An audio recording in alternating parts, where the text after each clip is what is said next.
boa noite aos nossos queridos, às nossas queridas amigas portuguesas, boa noite aos queridos e queridas amigas brasileiros.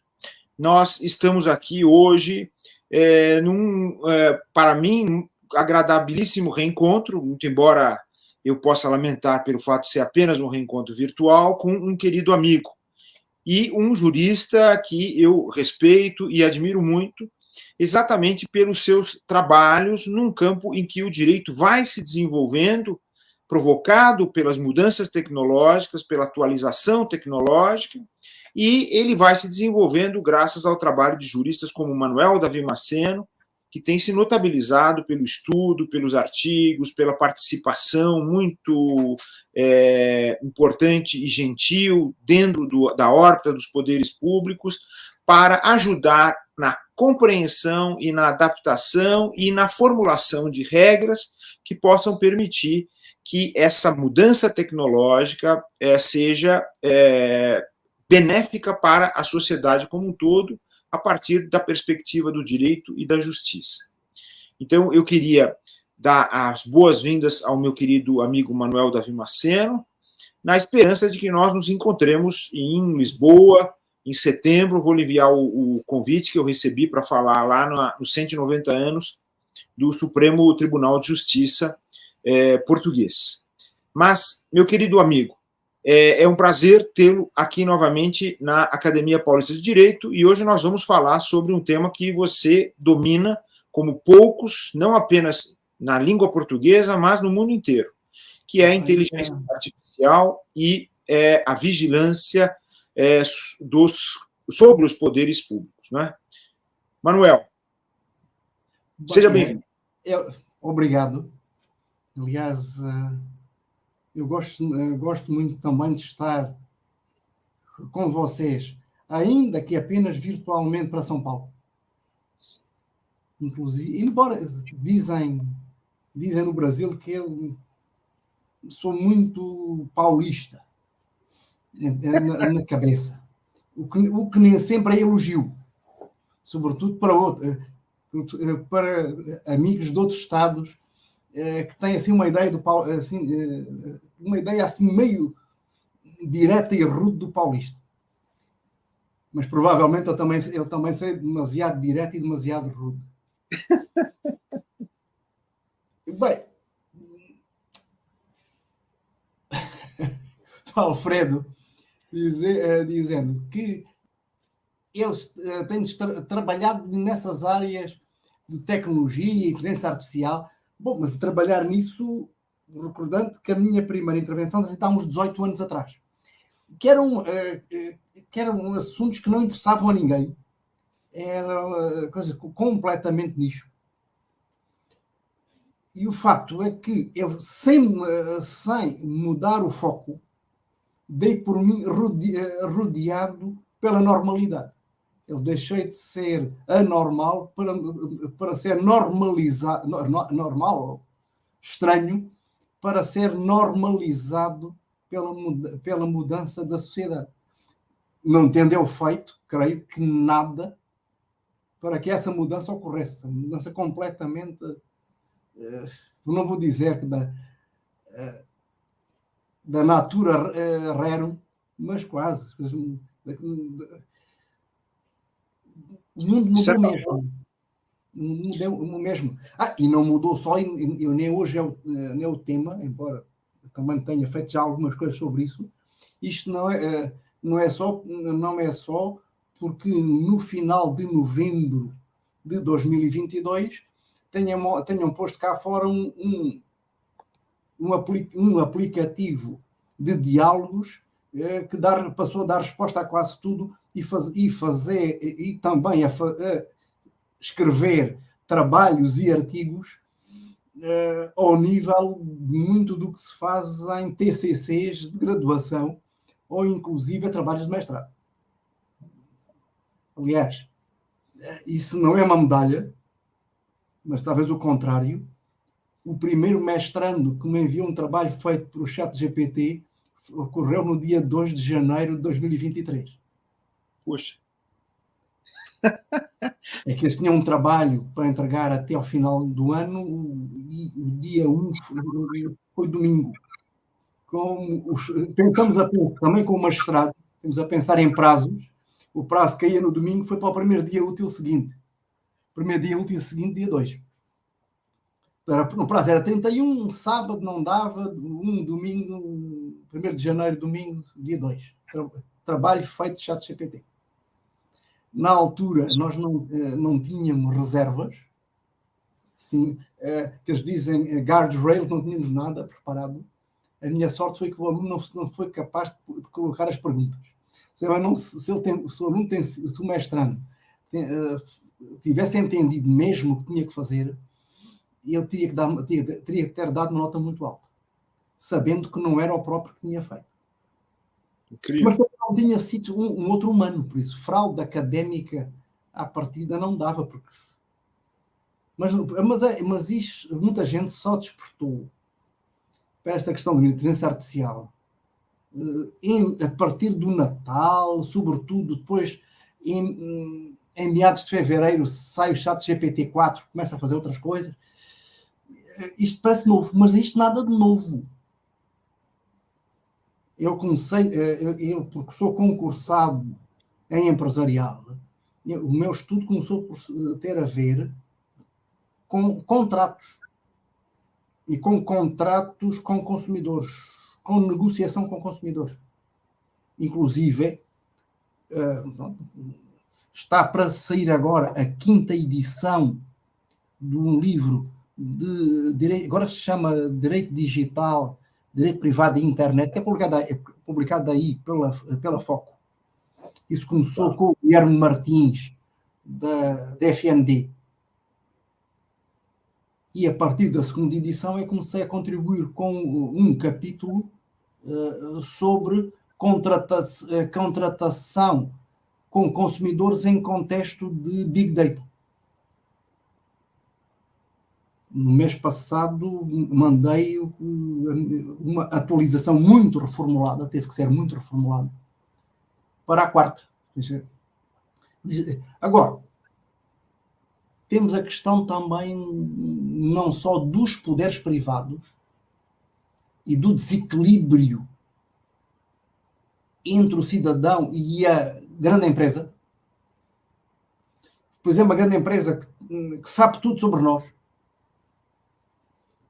sabe inclusive aquilo que nós não confessamos a nós próprios. Sim, estou a pensar num antigo fado que era de quem eu gosto, nem às paredes confesso.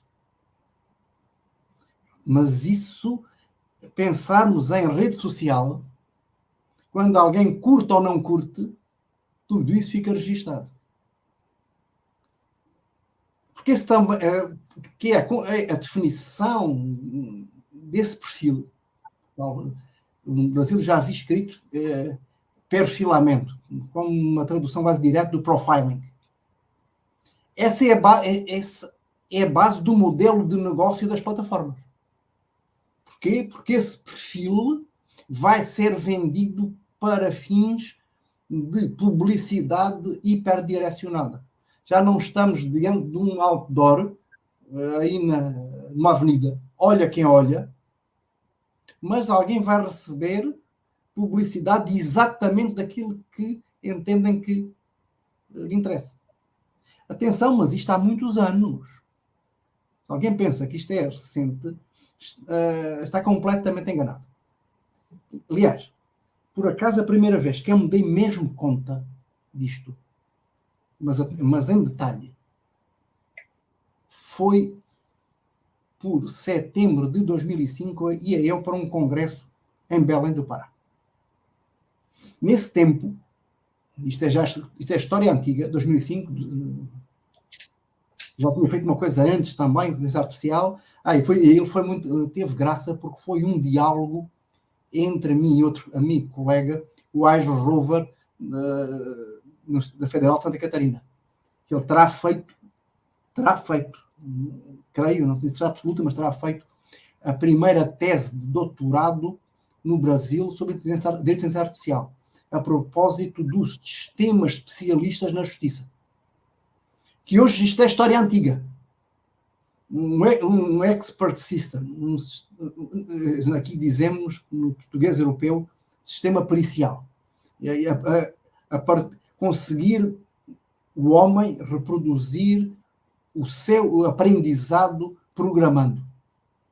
Existe nada a ver com o que nós pensamos em termos de aprendizado de máquina, de aprendizado profundo, tal deep learning, nada disso. É uma coisa feita quase manual, quanto muito com sistemas de reforçamento por repetição.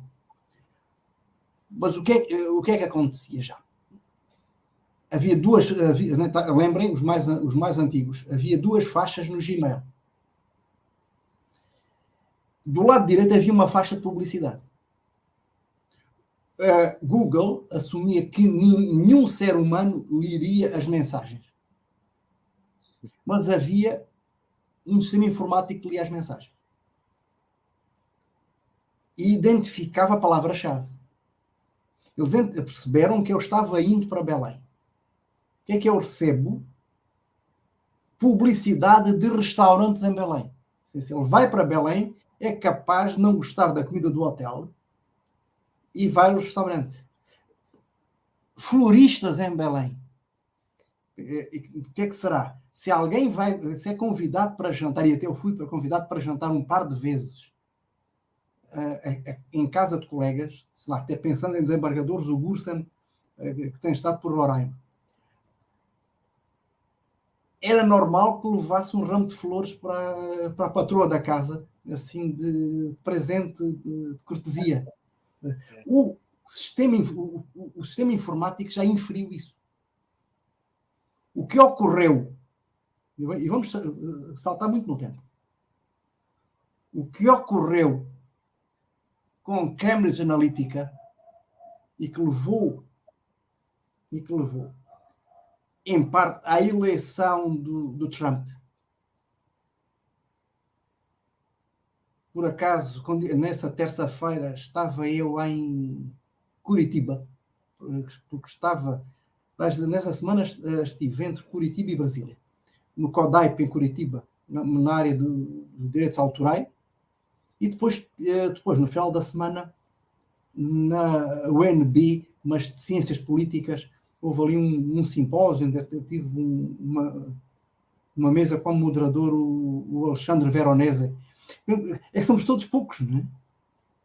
Claro. Até eu aproveito, porque da última vez que estive com o Veronese, que foi online, ainda em tempos de pandemia, foi o ano passado, e estive eu moderando uma mesa, também desse simpósio, onde foi a última vez que interagi com o Danilo Doneda, que eu já conhecia desde o tempo em que ele tinha estado num doutorado sanduíche em Camerino, na Escola de Direito Civil Constitucional do Perlingeri. Depois eu já tinha também passado também uma temporada ilo tempore em Camerino. Ilo tempore era tanto, em 95, finais de 95.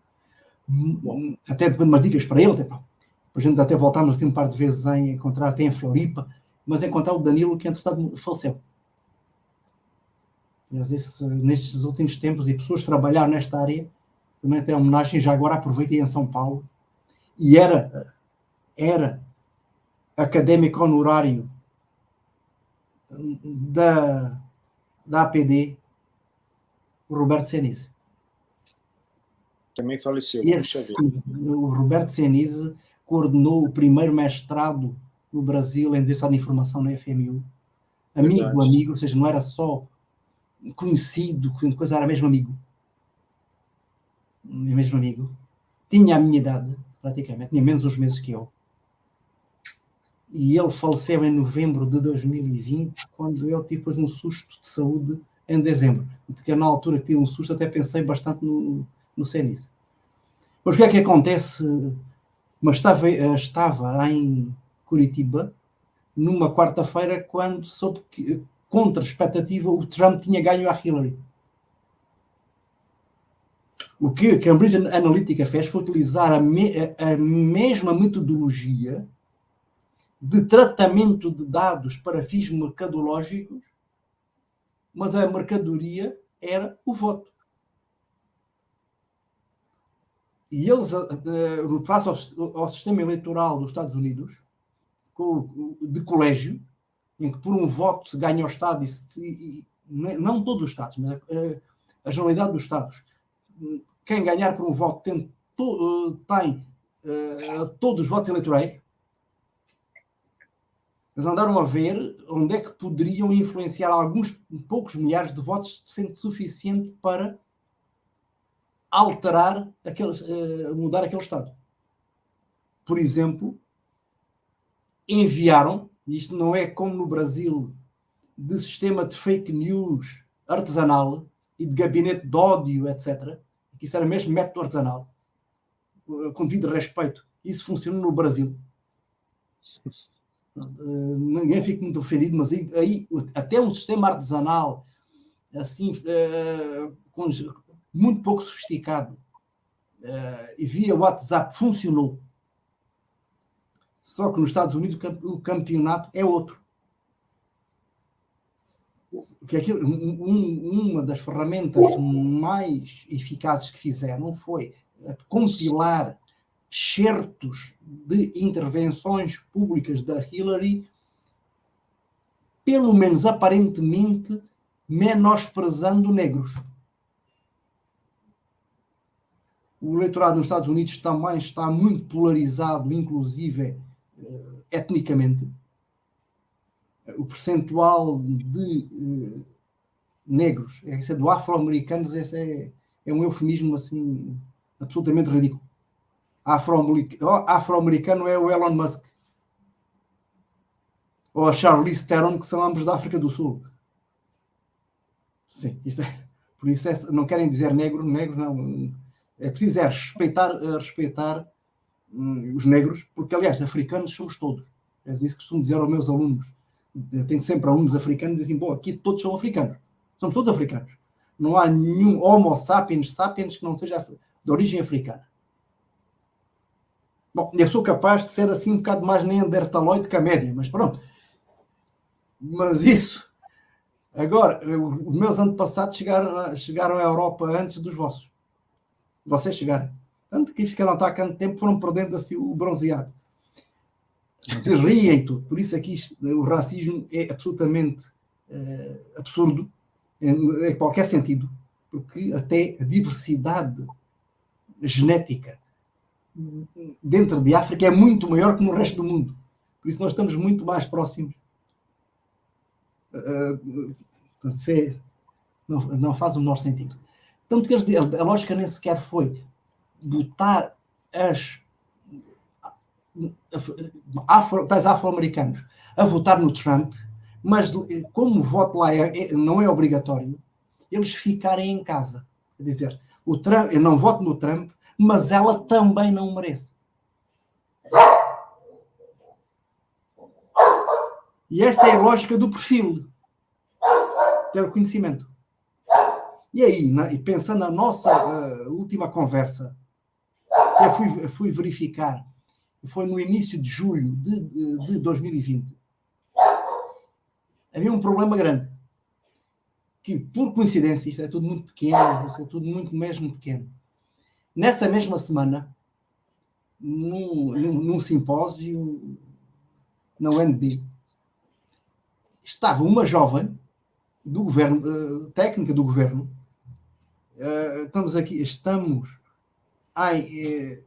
novembro de 2018, sim. 18? Não, mentira, 2016. Em que fala entusiasmadíssima num projeto novo, do GovData. Era um projeto que começou em maio de 2016. O que é que aconteceu poucas semanas antes? Mudança no Planalto. Que era tão urgente, Eu não tenho nenhuma apetência por teorias da conspiração. São coincidências. O nosso colega, ex-professor de Direito, que com a minha idade já estava aposentado, sim, Miguel Michel Temer Lulia, seu nome, ainda assinando enquanto vice-presidente no exercício de funções de presidente, porque ele creio que só por junho é que passou a ser presidente, avança com este projeto de fusionar os bancos de dados do governo federal. Um por um. Dos funcionários, Minha Casa é Minha Vida, da Previdência, da fiscalização do trabalho. Estava sendo feito. O que é que isso permitia? Perfilamento, profiling. E isso, claro que sim, aumenta a eficácia do governo. Mas aumenta a eficácia pelo conhecimento e o controle. E eu fiquei literalmente estarrecido ouvindo a moça. E, melhor, não fiquei tanto estarrecido ouvindo a moça, mas fiquei estarrecido porque havia muita gente competente que não se tinha dado conta. Porque nunca tinha pensado que depois, com algoritmos na época ainda não muito sofisticados, era possível fazer correr essa massa de dados e saber muito sobre cada cidadão. E depois continuamos com as coisas. Governo novo. Janeiro de 2018. Começa o novo governo. Na altura também no problema, Temer não foi candidato. Então, tudo. Em outubro sai um decreto. Estou errando. Porque em 2018, agosto, RGPD, Grande Avanço de Proteção de Dados. Eu já palestrei, já escrevi, já publiquei, aí também. É que, diferentemente do Regulamento Europeu, o profiling pela administração pública não é um loophole americano, não é ali um buraco para escapar. Ficou completamente escancarado. Interconexão de dados na administração pública.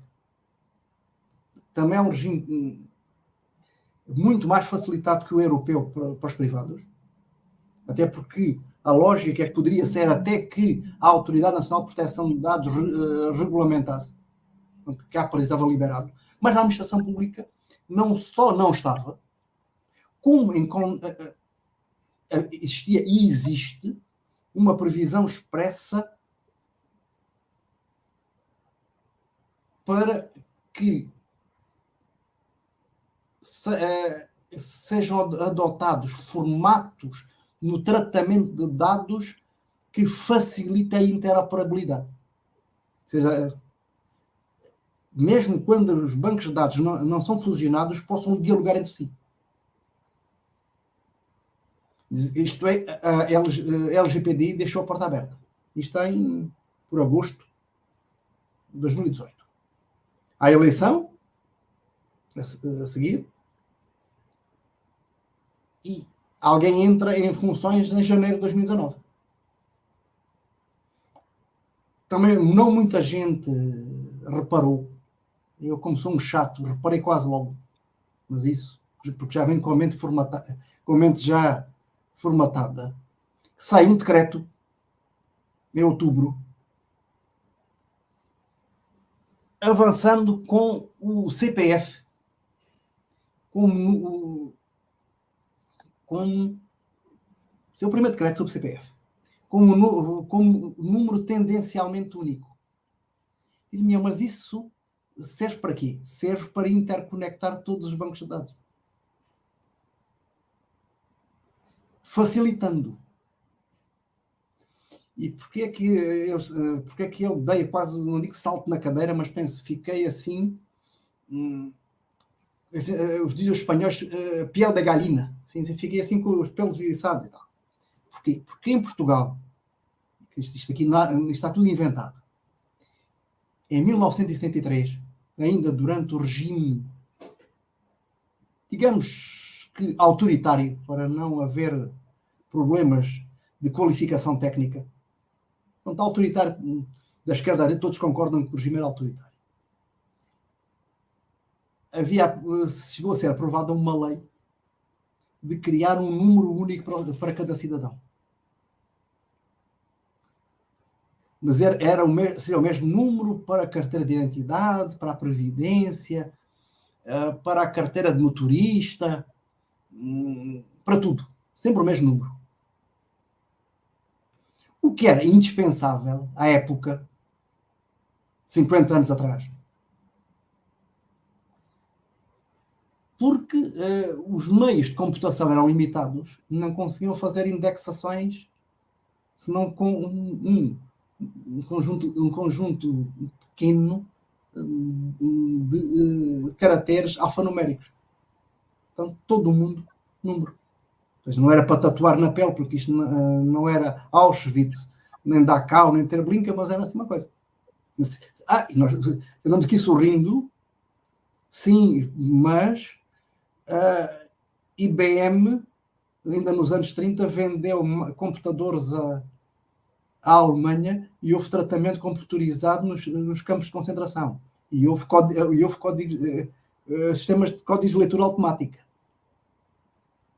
Sim, não exageremos, mas isto é recorrente. E pensei, em Portugal a coisa não aconteceu, avançou, porque a Revolução de 25 de Abril e uma das primeiras decisões do governo provisório, o Ministro da Justiça, foi isto para já. Tinha de haver um decreto para regulamentar, isto aqui não há mais. Chega à Constituição, em 106, a Constituição Portuguesa tem lá, era já o artigo 35, tem lá um número que diz, também na Constituição, proibido atribuir um número único ao cidadão. Que é um bocado estranho, porque é que agora não atribui um número único? Porquê? Porque houve uma opção de nível constituinte no sentido de fazer prevalecer a liberdade sobre a eficácia. Para os cidadãos não serem monitorados pelo governo. Nunca. Tanto que, estimado Alfredo, há mais de uma década que a gente tem o que se chama cartão de cidadão. Uma carteira de cidadão. Com chip, com tudo. Mas essa carteira e o chip são só suportes. Se eu for num posto de saúde, o SNS, aí seria o SUS, eles só, como as bases de dados, os bancos de dados estão todos separados, eu chego no hospital ou no pronto-socorro, eu entrego, eles leem, mas só leem a parte do chip correspondente à saúde. Se eu for na fazenda, idem. São em situações especiais, tem havido autorizações anuais na lei do orçamento para cruzar os dados da Seguridade Social, alguns dados da Seguridade Social com os da Fazenda, para ver se alguns afirmam que descontam mais, desconta para a Seguridade Social, não desconta para a Fazenda e coisa assim. Mas é só isso e é com autorização legislativa parlamentar anual e em termos excepcionais. E eu pensei, agora, a situação aí, creio que piorou, a não ser talvez para algum apoiante vá completamente sectário do atual governo. É que uma das primeiras coisas que Lula fez, ainda em janeiro, quando estava terminando a segunda semana de janeiro, foi sancionar a lei do documento único CPF.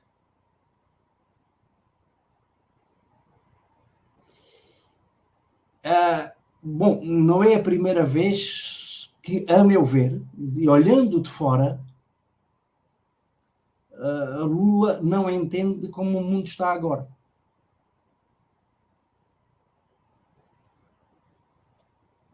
Não entende como está agora e porque é que houve, quando ele foi muito acarinhado cá, mas também teve que ouvir o que não gostava a propósito de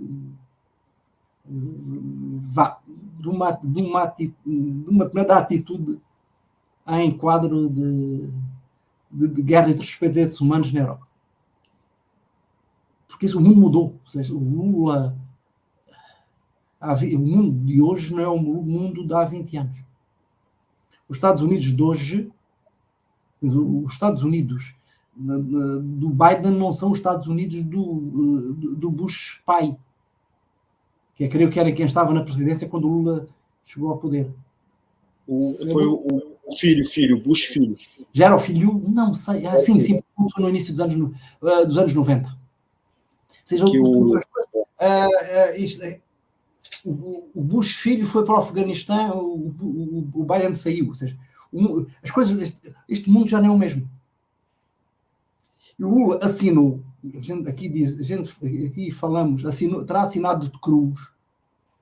Isso veio do Congresso, vinha do Congresso ainda para a eleição. Ele assina. Agora, o que acontece, eu fui ver a lei, aqui ainda vai ter que houve até um veto na questão do prazo para a regulamentação e umas coisas.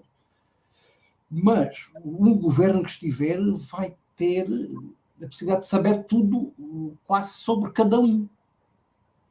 Inclusive, sim, porque nós temos rotinas, porque temos gostos, temos aptidões. E pensar, e vamos ver se isso depois se passa no STF. A gente conversou no início de julho de 2020, plena pandemia. Em maio, no início de maio, lembrar que pela primeira vez o Supremo Tribunal Federal declarou a proteção de dados como um direito fundamental extra-catálogo. Entretanto, já houve a emenda constitucional, salvo 115, que alterou, sobretudo, o artigo 5º, acrescentando a proteção de dados, mas o STF, como já tinha feito a propósito do desenvolvimento da personalidade e dos anencéfalos, foi pegar no inciso 3º do artigo 1º, da dignidade da pessoa humana. E também argumentou, aliás, neste caso, a relatora era a ministra Rosa Weber, também há um voto importante do Gilmar Mendes, e no início de maio de 2020, a questão também era monitoramento. Lembra que o governo pôs cá, o governo na altura, pôs cá fora um decreto para que as operadoras de telecomunicações facultassem, e até era para fins estatísticos, isto era como é que é? Instituto Brasileiro de Geografia e Estatística, acho que é assim que se chama. IBGE. Para poderem saber onde cada celular estava. E aqui são dados de localização, metadados. E o STF veio a entender que era uma medida desproporcionada face aos objetivos. Porquê? Porque os dados pessoais, neste caso dados de localização, a proteção de dados pessoais a ser um direito fundamental extracatal. E a questão era monitoramento. Saber onde cada cidadão está. Sim, porque pensam assim, mas é só para isso. É só para isso, eu quase tenho vontade de dizer um palavrão. Porquê? Porque a partir do momento em que passa a existir um banco de dados sobre os deslocamentos, Alfred Atier, será possível ir lá e saber que de manhã esteve numa cafetaria tomando café da manhã, depois passou para a livraria, o celular dele esteve junto ao celular de A, B, C durante 1 hora, logo provavelmente estiveram reunidos ou estiveram conversando, depois foi. Isso é monitoramento. Claro que isso permite fazer, claro, em massa, com inteligência artificial, porque não dá para um funcionário estar tomando nota e pondo na mão, e saber montar gráficos,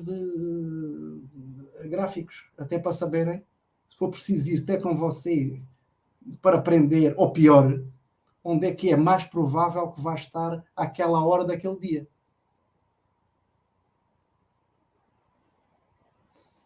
E por que rua é que vai? E em que posto de gasolina para? E onde é que pode haver um assaltante simpático que entre quando você está no posto de gasolina e está já esperando? E depois o desembargador Atié sumiu. E pensar que isto já aconteceu, nós tivemos, e por isso é que, acordando, na sequência dos atentados nos trens de Madrid, depois em Londres, no metrô, houve uma diretiva da União Europeia, em 2006, sobre metadados, também localização, e também saber o registro, também aquilo que no Brasil se chama, no Marco Civil, registro de conexão. Mas esses supostamente estavam em bancos de dados selados, só podendo ser acessados por decisão judicial especialmente fundamentada e tal. Ainda assim, em abril de 2014, o Tribunal de Justiça da União Europeia anulou a diretiva por criar um sistema de potencial vigilância permanente de todo o mundo, mesmo não suspeito de coisa nenhuma. Por isso eu até, pronto, das coisas, escrevi sobre isso e tal. Então estava assim, estava desperto. Controle. Agora, eu disse assim, mas bom, mas devia... Timo, na Europa não tem, claro que tem. É uma das últimas coisas que publiquei até aí. Isso foi para uma coisa na Espanha, mas depois saiu aí na revista da Federal de Santa Maria. É a questão do perfilamento da União Europeia para fins de segurança e combate ao crime. Mas e há garantias específicas. Na LGPD, também lá está o artigo prevendo que deve haver uma chamada LGPD penal. Verdade? Sim. E é uma LGPD, sim, uma LGPD penal, mas estamos esperando desde 2018. Há por aí um PL e umas coisas, de novo com o devido respeito, no Congresso Brasileiro há PLs para tudo. Muitos. O problema não é haver o PL. Que passe para lá do PL. É porque muitos são iniciativas de deputado isolado ou senador só para dizer ao eleitorado que até apresentou um projeto. Depois são 5 ou 6 artigos genéricos. E depois, não, isso é para ser enriquecido em consulta pública, no debate, foi para desencadear o processo e tal. Entendi que era uma coisa importante, depois vai dizer aos eleitores, estão vendo como eu me preocupo, apresento projeto. Eu estou aqui sendo meio cínico, porque na União Europeia só o Executivo, só a Comissão Europeia é que tem poder de iniciativa legislativa, os deputados não têm, nem os governos nacionais. Mas isso é um outro ecossistema normativo. Mas falta LGPD penal. Sim, as polícias estão fora da LGPD. Que as Forças Armadas estejam fora para fins de defesa nacional faz sentido. Porque você fazer o tratamento de dados dos meios militares, depois o inimigo vai pegar os dados e depois, pronto, isto não pode ser, a defesa nacional não é piada. Compreendo o contexto de defesa nacional, até para saber quantos filés servem naquele quartel, é melhor, não se pode, porque para o inimigo saber quando. No Brasil há muitos anos que não tem guerra, penso que desde a guerra do Paraguai não entra assim nenhuma guerra territorial aí na zona. Aí não acho que não há. Desde que, como é que ele se chamava? Não era Soriano, como é que ele se chamava? Lá o homem forte do Paraguai, Solano. Desde que o Solano invadiu, creio que Santa Catarina, uma coisa assim, isso não tem havido ameaças externas militares, físicas no Brasil. É verdade. Mas há um mínimo. Os serviços de informação, como é que é a DIN, o sistema de tratamento de dados da ADIN com o direito de acesso, isso também seria hilário. Agora, o resto não. E falta. E eu tenho vindo identificar uma questão que também me tem interessado e já fui publicando. E há uns meses atrás também saiu publicado aí, porque foi um trabalho de conclusão de pós-graduação que eu orientei aí em Foz de Iguaçu sobre questões de fronteiras. E uma revista também sobre fronteiras. São os dados PNR. Os dados PNR são os registros dos dados dos passageiros de transportes aéreos. Que hoje até a ICAO, ou seja, a Organização Internacional de Transportes Aéreos, até torna obrigatório. Quer dizer, quando um avião parte no aeroporto, desde o exterior, a autoridade aeroportuária recebe um conjunto de dados de todos os passageiros. E também dá para fazer profiling. Houve uma altura em que não havia voos diretos para a Turquia, e durante uns anos eu lecionei em Istambul. Eu voava, fazia Lufthansa, Frankfurt ou Munique, e depois fazia Turkish Airlines. Agora a Turkish Airlines acho que até tem 2 voos para Lisboa, um para o Porto por dia, agora aquilo era grande movimento. Na altura não havia, mas agora há. Eu pedia sempre refeição halal, refeição própria para muçulmanos. Então era também uma maneira de criar ruído no sistema. Pensa assim, Portugal pede. Sim, mas isto não é para rir. É porque já aconteceu há anos, no tempo em que a OLP desviava aviões, antes dos acordos de Camp David, entre o Begin e o Arafat. O que é que aconteceu a acontecer de palestinos pedirem a lista das refeições e ver quem é que tinha refeição kosher.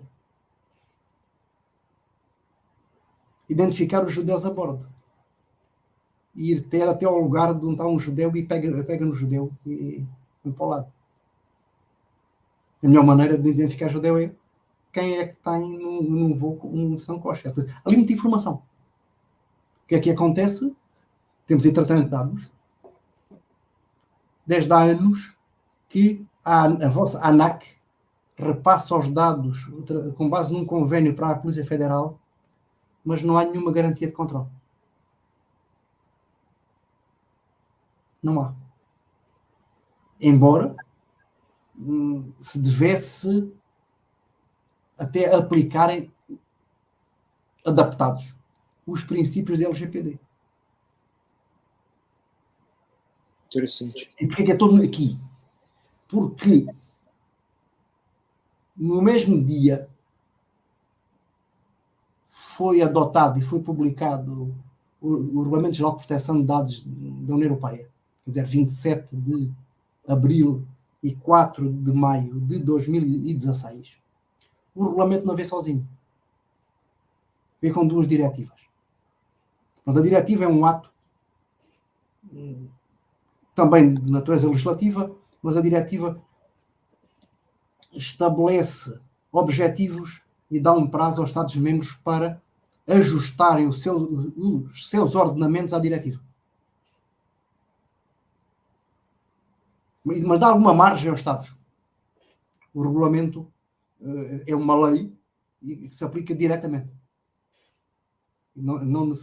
O RGPD até tem ali alguns preceitos que permitem que os Estados-membros tenham alguma margem de manobra. Pouca, mas é uma margem de manobra que é a própria lei europeia que dá. Ou seja, o Estado regulamenta a lei europeia. Isto soa quase como um jogo de palavras, mas é um regulamento que permite ser regulamentado pela lei nacional. Mas o que é que acontece? Tem duas diretivas, uma sobre tratamento de dados para fins de justiça criminal e prevenção do crime, e outra sobre dados PNR. Isto é um tríptico. Aí há a parte central no que toca às relações entre privados e às relações da administração pública com os cidadãos, mas toda a componente de segurança, combate ao crime ficou de fora. Ficou no mato. Essa parte está por irregular. O que é que permite? Olha, permite, por exemplo, o que eu tenho vindo a trabalhar até nos últimos meses. Mas isso já tinha há mais tempo, mas agora voltei. No contexto de um projeto da Universidade do Minho, da Escola de Direito, sobre cidades inteligentes. Videomonitoramento. Ou, se quisermos melhor, monitoramento biométrico. Porque aqui as câmaras de vídeo são sensores. É muito difícil utilizar a íris ou as impressões digitais com um sensor a vários metros. Agora, o que é mais comum é vídeo, através do sistema biométrico que consegue identificar um algoritmo, por exemplo, do raio entre a ponta do nariz e a sobrancelha, do ângulo entre a ponta do nariz e a ponta da sobrancelha esquerda. Um conjunto de pontos, que aliás é a mesma técnica que é feita para a impressão digital, que não é uma foto, são um conjunto de pontos, e ficam os números, não é? Sim, e é possível fazer isso. Eu ainda hoje, ali com curiosidade, isso está online em acesso aberto. Um dos jornais mais antigos de Portugal, o Diário de Notícias. Uma reportagem do jornalista que foi agora à China, a convite da Embaixada da China. E ele fala na questão das câmaras.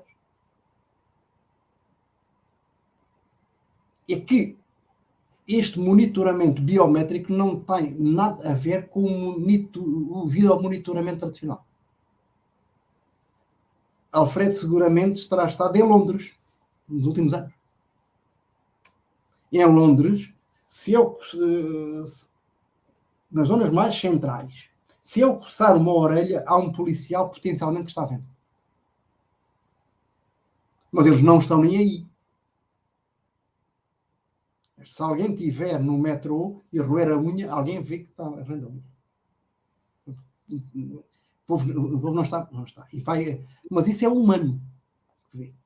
E se acontecer alguma coisa, eles veem que está acontecendo alguma coisa, por exemplo, numa estação de metrô, e vai a polícia pegar a saída. E depois fica gravado para fins de prova. Mas isso é muito diferente do que acontece nas grandes cidades. Ninguém pensa também que aqui que é qualquer aldeia ou vila chinesa que tem câmaras de videomonitoramento. Mas desde há anos que em grande cidade tem câmara, mas essa câmara está ligada a um banco de dados. Isto quer dizer, se você, aí em São Paulo, passar a rua fora da faixa de pedestres, você é pego pela câmara, sem intervenção humana, a câmara identificam e você recebe a multa aí para o celular para pagar no que seria semelhante ao Pix. E ao mesmo tempo, o seu crédito social é descontado. E na China, nos Estados Unidos, tem um sistema de avaliação de crédito, todo mundo tem. E dizem, até os meus colegas de administração, que nos Estados Unidos é importante ter dívidas, porque quem não tem dívidas não tem perfil. Quem não tem perfil de avaliação de crédito, depois não consegue fazer quase nada. Os Estados Unidos funcionam com o crédito. Se você chegar junto de um stand de automóveis com dinheiro para comprar um carro a pronto, eles provavelmente chamam a polícia. Incrível. Não, porque é ortogonal o sistema. Normal é tudo a crédito. Depois vão avaliar. É como também há aí sistemas aí no Brasil se dizem que é Serasa, não é? Que se chama aí. Crédito. Isso. Vamos ver o perfil. Pensamos no perfil. Agora, penso que é vai na rua ou está entrando num prédio e o policial olha, vê assim, quem é aquele homem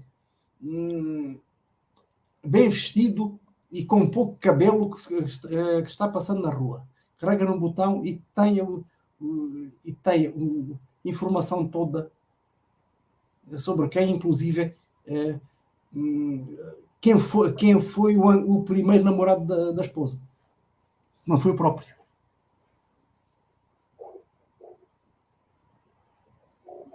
Sim.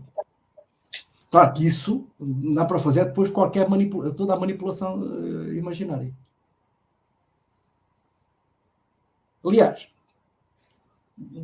dentro também está no Senado, agora, creio que já este mês o presidente do Senado avançou a sua responsabilidade que é com uma comissão provisória para mandar para a frente os PL, porque não são da inteligência artificial.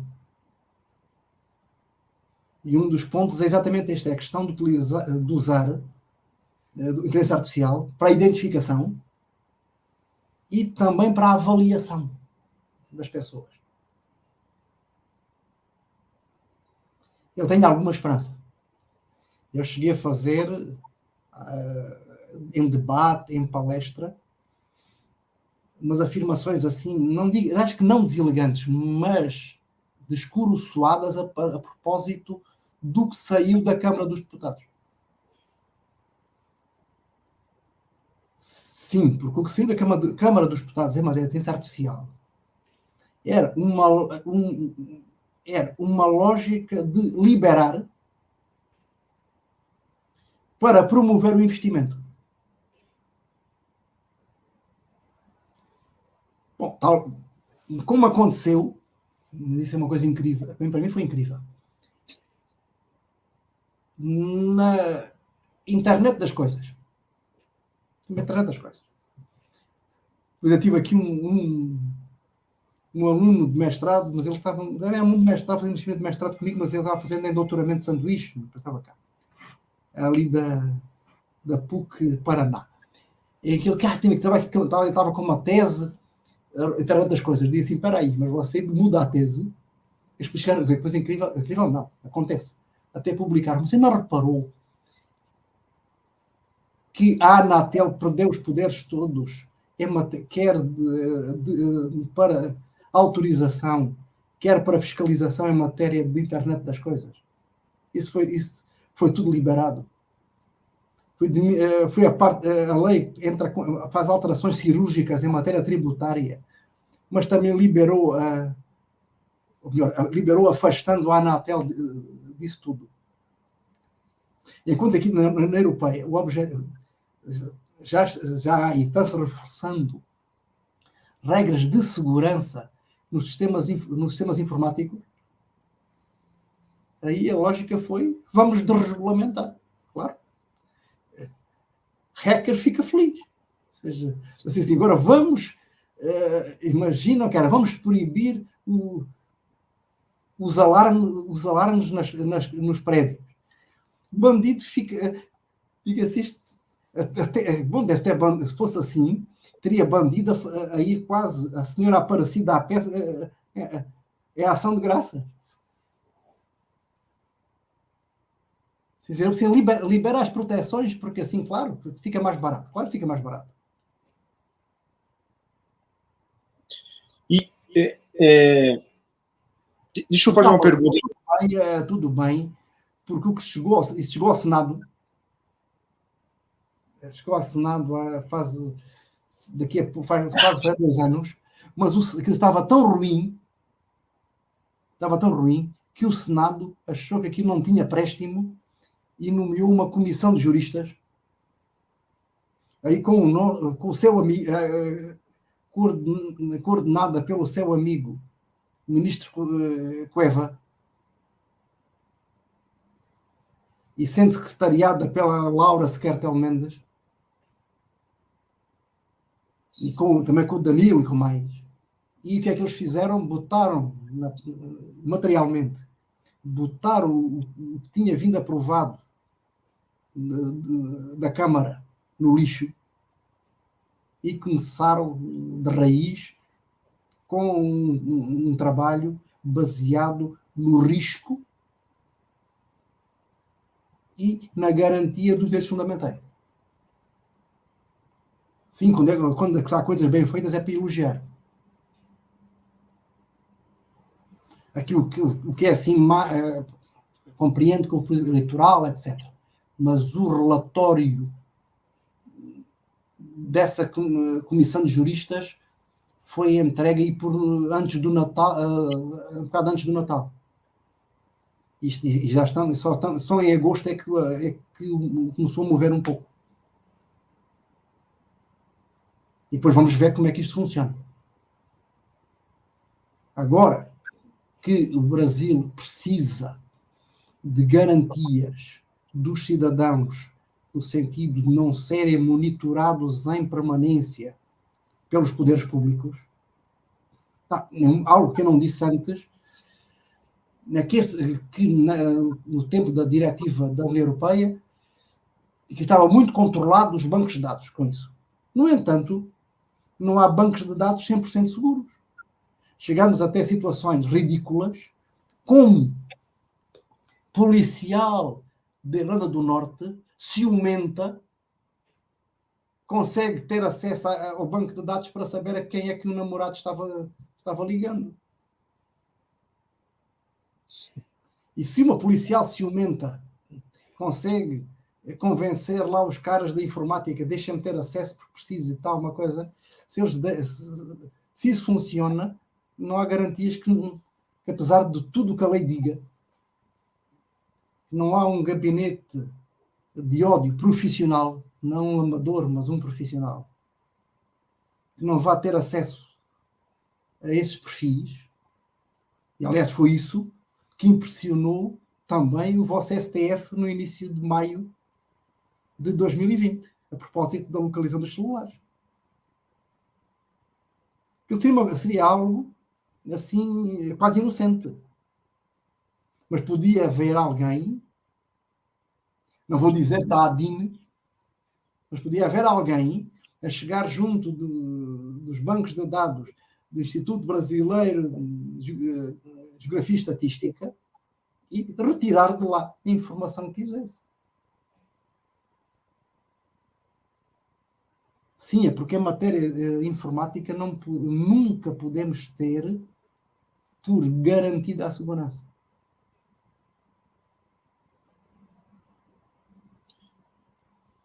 E, Manuel, me diga uma coisa. Essas carências de regulamentação são graves, não é? E a gente tem que dar, como você brincou, inclusive antes da nossa conversa, falou assim, ó, quem tiver fé tem que dar graças a Deus que há uma certa incompetência para que as pessoas não utilizem as brechas que existem, né? Na nossa própria segurança pessoal, na segurança, enfim, da comunidade e do próprio país. Mas como é que, a partir da experiência europeia e do modo como a Comunidade Europeia regulamenta essas questões, como é que você aconselharia o Brasil a fazer? Quer dizer, qual seria o caminho para que o Brasil... Aprender, sobretudo, com os erros de cá. Os erros. E isto, atenção, isto não é garantido. Há um aspecto muito polémico, por seguinte. Antes do Natal, os Estados membros dos governos chegaram a um acordo. O Parlamento Europeu só em junho. Talvez a 14 de junho. Depois começou o chamado trílogo. Não é triálogo, não, trílogo quer dizer um diálogo começa a 3. Negociação a 3. Parlamento, Conselho, posição comum do Parlamento, plataforma do Conselho e a Comissão Europeia e o Executivo têm que negociar para chegar a acordo. Sem acordo, não há. O Parlamento, como tradicionalmente, tem uma posição mais garantista. Governos como ministros como vocês chamam de secretário de Segurança, ministro embora aí no Brasil, acho que já houve assim não sei como é que está hoje, não sei se o Ministério do Flávio Dino é só Justiça, mas também entra a Segurança. dos dois. Pois, hoje também não é, isso não é grande ideia. E não é grande ideia nem para o Dino, nem para o Moro. Porque ter justiça e segurança misturado não é... Sim, porque a lógica da segurança não pode ser a mesma lógica da justiça. Exatamente, concordo plenamente. E é difícil. Olha, aqui o atual primeiro-ministro, António Costa, já foi ministro da Administração Interna e já foi ministro da Justiça. E ele veio da Administração Interna quase com um modo... Depois ele também seria prefeito de Lisboa. Com uma lógica muito... Depois passou a lógica também um bocado securitária. Um homem de esquerda, governo muito mais à esquerda do que tem agora o Brasil, que o vosso governo hoje seria para um poder europeu de centro-direita, em termos de políticas públicas, tudo assistencialistas, mas vem com a cabeça formatada para a segurança. Quem veio com uma cultura de segurança tende a relativizar as garantias. e pensar em termos de eficácia. Eu dizia isso a amigos, por exemplo, policiais. E atenção, eu tenho um ótimo relacionamento com a polícia. Com o nosso Ministério Público, nem por isso. É verdade. O nosso Ministério Público nem por isso, porque o nosso Ministério Público creio que eles veem demasiados seriados americanos daquela TV a cabo e pensam que a eficácia deles é a condenação.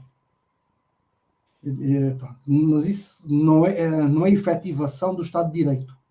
Estou pensando no Ministério Público, a ação penal. Não estou pensando no Ministério Público consumidor, nem defesa da proteção da criança, não é isso. Estou pensando na ação penal, exclusivamente. E a lógica é muito de temos que pegar os caras.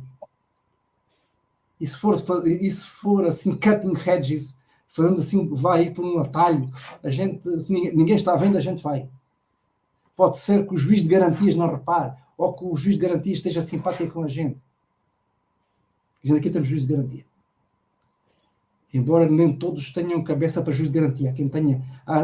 Há juiz de garantia que a cabeça deles eles gostariam de ser policiais. Coisa.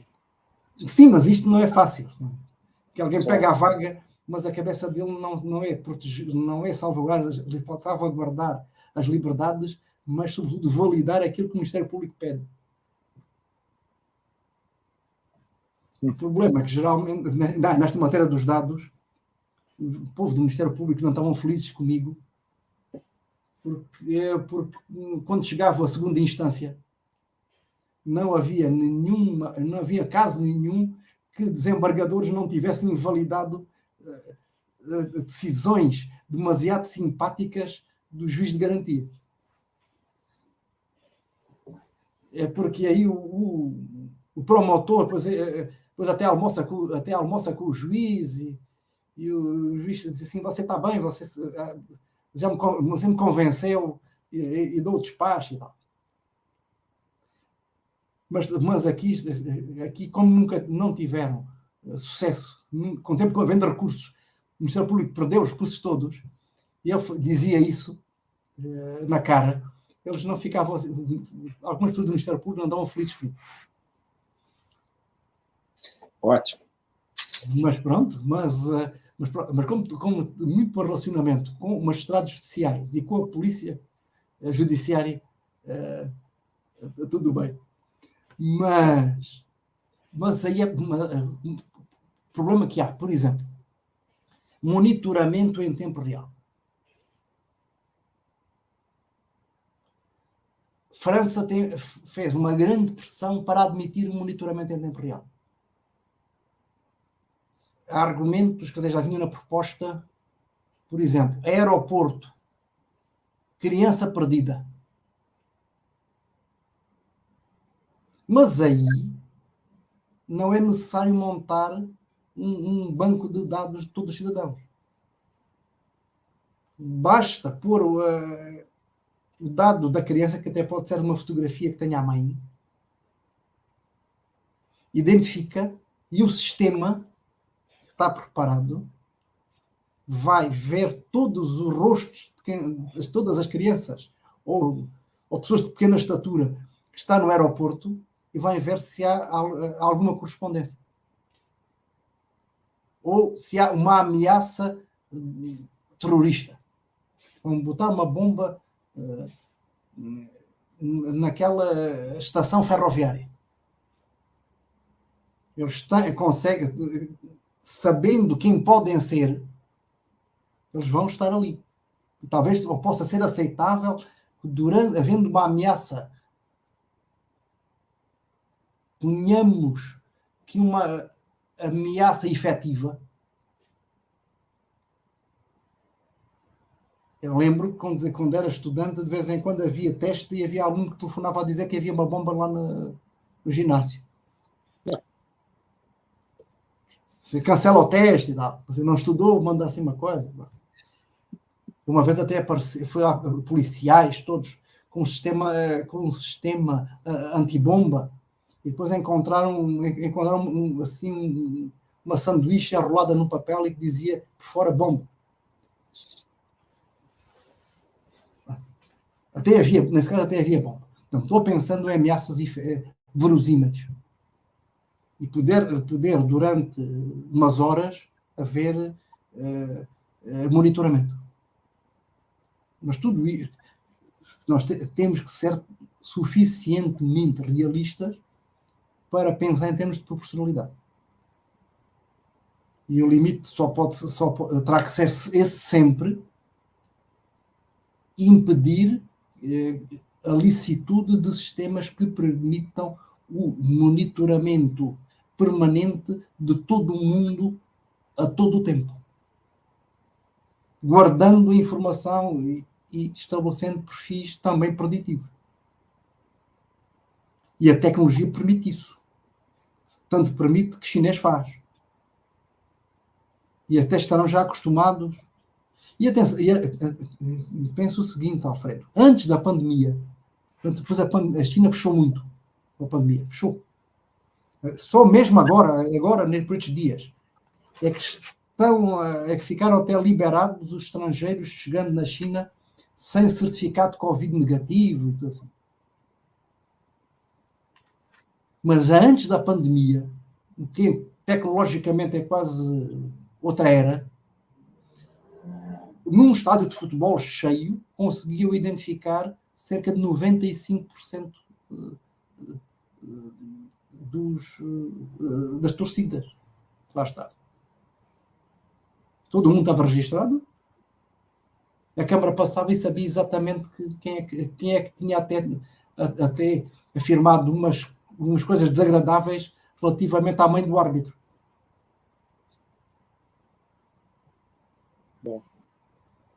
Bom, é assustador. Não, é muito... Mas isso... Mas nós vivemos num mundo que já tem essa possibilidade. O que acontece no Brasil é que está, em grande medida, desarmado.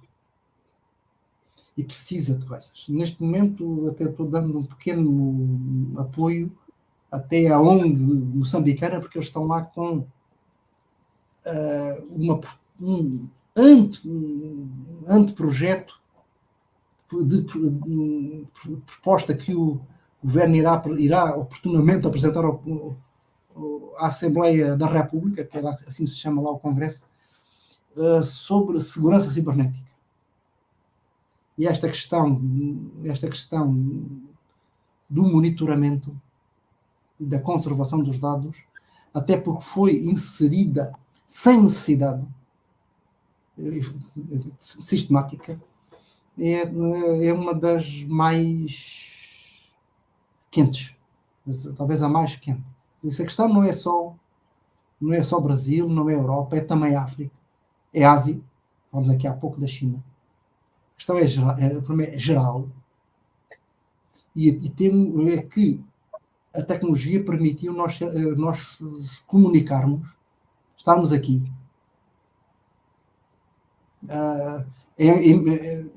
em continentes diferentes, em hemisférios diferentes, mas a mesma tecnologia permite que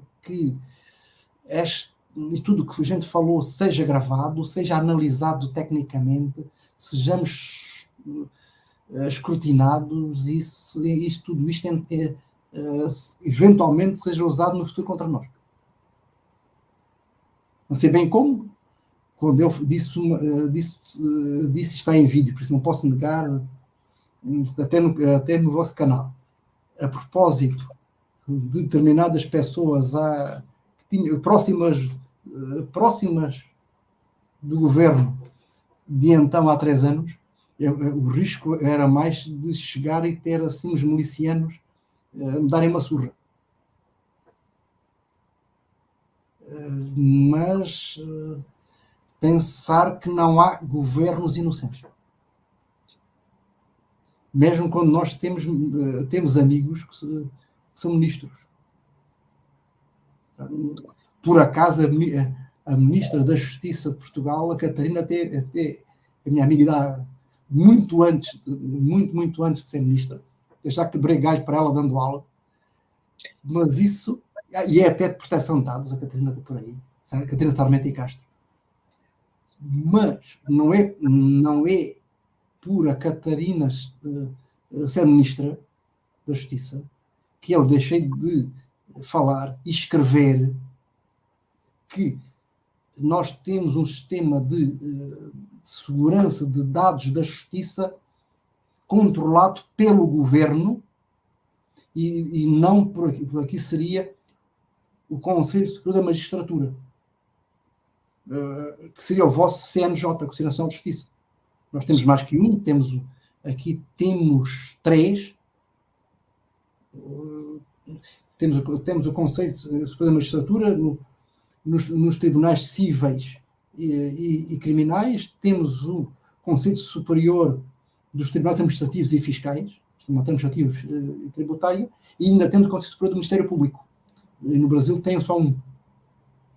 Mas os sistemas informáticos da Justiça, inclusive a tratamento de dados, estão sob a alçada do CNJ e depois dos Tribunais de Justiça estaduais. Não é o Flávio Dino que pode dar ordem a esse propósito do tratamento de dados ou segurança de dados a um diretor-geral do Ministério da Justiça ou o presidente do Instituto do Recurso da Justiça, que depois mudaram de nome. Sim.